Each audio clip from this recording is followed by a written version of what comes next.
Bien.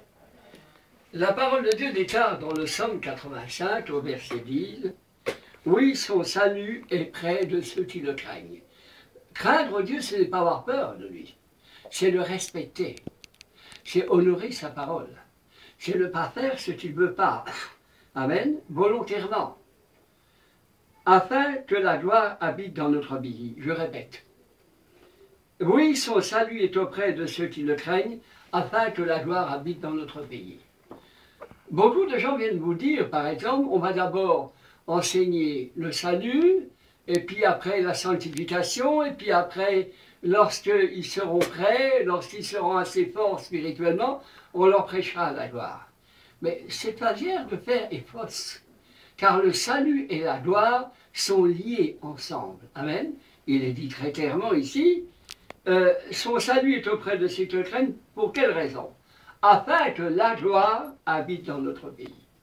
Le but de Dieu, avant même qu'Adam tombe dans le péché, ça a toujours été que l'homme porte sa gloire. Amen. Bon, et aujourd'hui, Dieu nous a sauvés pour quoi faire? Pour porter sa gloire à nouveau dans le monde. La gloire est un don, le salut est un don.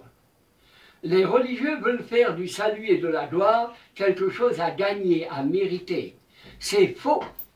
L'évangile est un évangile de grâce, un évangile de victoire. Alléluia, c'est un don. Je leur ai donné, dit Jésus, la gloire que tu m'as donnée. Je leur ai donné. Vous comprenez? Alors toute personne qui veut vous éloigner de la gloire utilisera ces arguments, ils ne sont pas prêts. On doit annoncer le salut pour que la gloire se manifeste au travers de la personne. Le salut pour que la gloire se manifeste au travers de la personne auquel on a annoncé le salut. Le salut pour que la gloire se manifeste. Pourquoi détacher la gloire du salut? C'est faux. Comprenez. Amen. Comprenez qu'on vous mène en bateau dans cette affaire. Donc croyez véritablement la parole de Dieu. Amen. Et Dieu dit, son salut est auprès de ceux qui le craignent. Vous êtes sauvés. Vous êtes sauvés pourquoi? Afin que la gloire habite notre pays. Afin que la gloire qui est en vous sorte dehors. Car Jésus dit, je leur ai donné la gloire que tu m'as donnée. Et il est dit très clairement dans la parole de Dieu, il est dit très clairement, amen, que la gloire est un don. Le salut est un don. Amen. Je le répète, le salut est en vous. La gloire est en vous. Voulez-vous laisser la gloire sortir dehors? Amen. Voulez-vous laisser la gloire habiter parmi vous?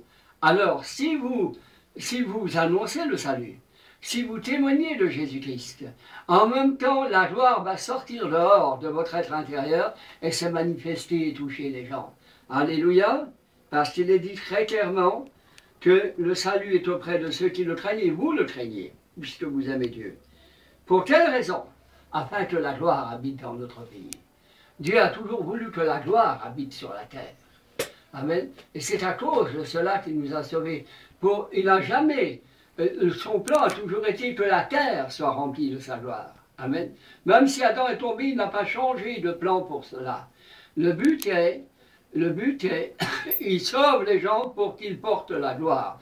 Parce qu'en même temps qu'il donne le salut, il donne aussi la gloire. Amen. La parole de Dieu est très claire, que la gloire habite notre esprit. Ce qu'il a justifié, il les a aussi glorifiés. Donc, quand vous parlez de Dieu, la gloire sort en même temps que vous parlez de Dieu.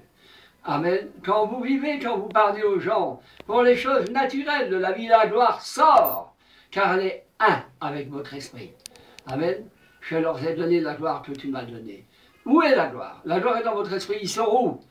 Elle sort où? Sur votre figure. Elle sort où? Dans vos paroles. Amen. Ne vous laissez pas tromper par des religieux, des gens qui veulent dominer sur vous. Ils ont dominé les années et ils voudraient le faire encore. Amen. Ne les laissez pas faire. Christ vous a affranchis pour vivre une vie de liberté, une vie dans la gloire, une vie d'homme sauvé et dans la gloire sur la terre. Ce n'est pas seulement au ciel. Car Paul dit, il faut que ce corps mortel revête l'immortalité, l'incorruptibilité. Qu'est-ce que c'est ça? Si c'était seulement au ciel que nous devrions vivre la gloire, il aurait dit, il faudra au ciel. Non, c'est à partir d'aujourd'hui. C'est dans notre pays que la gloire doit habiter. Et si vous parlez du Seigneur, la gloire va sortir dehors et la gloire va habiter là où vous logerez. Dans la ville, là où vous êtes, la gloire sera là parce que vous êtes là. Alléluia, afin que la gloire habite. Si vous êtes un homme, une femme de gloire, ça va sortir dehors, vous parlerez de Dieu.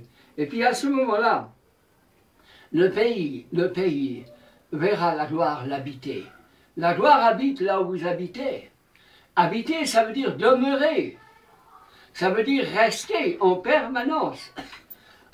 Pas seulement une bonne réunion, mais une réunion où la gloire est présente, pas seulement qu'elle guérit le malade une fois, mais elle est en permanence. La gloire veut demeurer dans vos paroles. La gloire veut demeurer dans vos pensées, chaque fois que vous parlerez.